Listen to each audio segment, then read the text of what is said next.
So what kind of tools and what do you want others to achieve being coached by you? I mean, there's so many. I mean, we can't go into all these different tools in this first episode, but like I said, I think what we'll do is we'll introduce people to these tools in a very broad sense, and then as we go further along in these episodes, we'll go deeper and deeper into those. But some of those tools involve anything and everything from affirmations, how to effectively use affirmations. Journaling is a tool that I use. Meditation is a huge tool that I'm a huge advocate of meditating. Reframing to reclaiming is and I can get more into that in another episode. But these are just a couple of lists of tools that I use in my practice when I'm working with my clients. So how long does one need to be coached by you?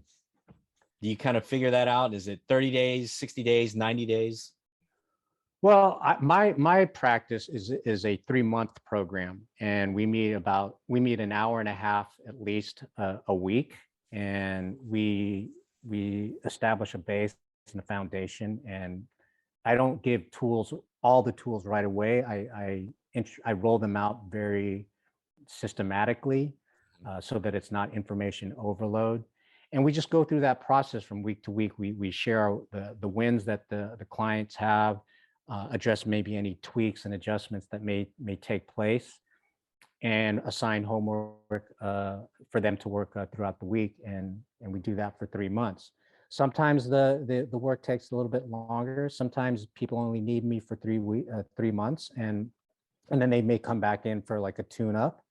But I think what people should really understand that once you go down this rabbit hole, it is a practice. It's not a silver bullet. It's not like you get all this information and all of a sudden, boom, you're healed. I'm fixed. No, it's not that at all. This is an opportunity for you to be familiar with all these different concepts and tools and become a practitioner in it, so that as you move through life, you start to find that ease, flow, and grace, and find every wave that you can and just ride it out as long as you can. And then as you go further down the practice with that, if you do fall off that wave, it becomes easier to get back on that wave and get back into synchronicity or finding that flow. So I could go back to you after 90 days. If it's not working, I could constantly get back to you and like, help me out, coach me again. Yeah, well, if it's not working, then there's a lot to be said on my part. But at the same time, jokingly, people will go through this process with me. If they feel like that they can stand on their 2 feet and not need any more guidance, that's ultimately, at the end of the day, that's what I would like to see happen. Sometimes if we're not in practice, we fall into bad habits or old programming, and they may come in and give me a call and maybe do another session, or just, like I said, just do a little tune-up and help to get them back on their path. It's a process. It's an absolute process. It's an evolution. One of the things that I like to share with my clients is that it's not when am I going to get there, it's how far am I going to go, right? Meaning you may attain happiness, but if you're just going to stop there, why would you do that?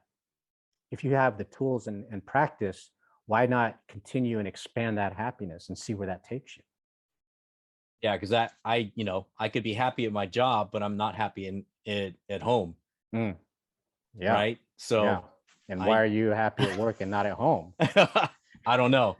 You know what I mean? Like, yeah. So that's where we get to do a deep dive on and taking a look at